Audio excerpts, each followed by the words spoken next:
नंतर आपला blogger main किल्ल्याच्या पॉईंटकडे जाणार होता. मेन पॉईंट म्हणजे नर मादी धबधबा. तर आपण धबधब्याकडे जाऊया. मग धबधब्याकडे जात असताना हिरवळ एकदम हिरवीगार अशी झाडी दिसत होती. नंतर आपण खाली चाललो होतो धबधब्याकडे जाण्यासाठी.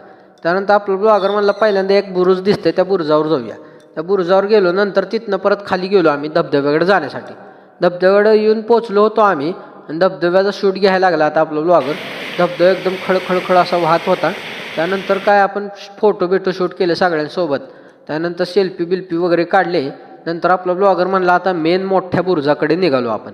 चला तर मग आपण पुढे जाऊया. मग किती बोललं कुणी काही बोललं आपण आपली आवड सोडायची नाही. ती गोष्ट मला सांगायची खरं तर. कामाच्या ठिकाणी आवड म्हणजे आपली. तर आपला ब्लॉगर मेन आपल्या मोठ्या बुरुजाकडे येऊन पोहोचलेला. चला तर आपल्याला महाग दिसते ते आपल्याला मेन मोठं बुरुज दिसतंय. चला तर आपण बुरुजाकडे जाऊ. आपण एकदम पळत गेलो बुरुजाकडे. पायऱ्या चढताना मजा वाटली पण म्हणलं आता उतरताना अवघड होईल. वर आलो एकदम मस्तपैकी फोटो शूट वगैरे केले. त्यानंतर उतरून खाली आलो.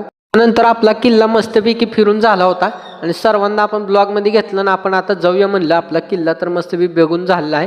आपण भेटू आता पुढच्या व्हिडिओमध्ये. चला रामकृष्ण हरी जय श्रीराम मित्रांनो. ओके मध्ये.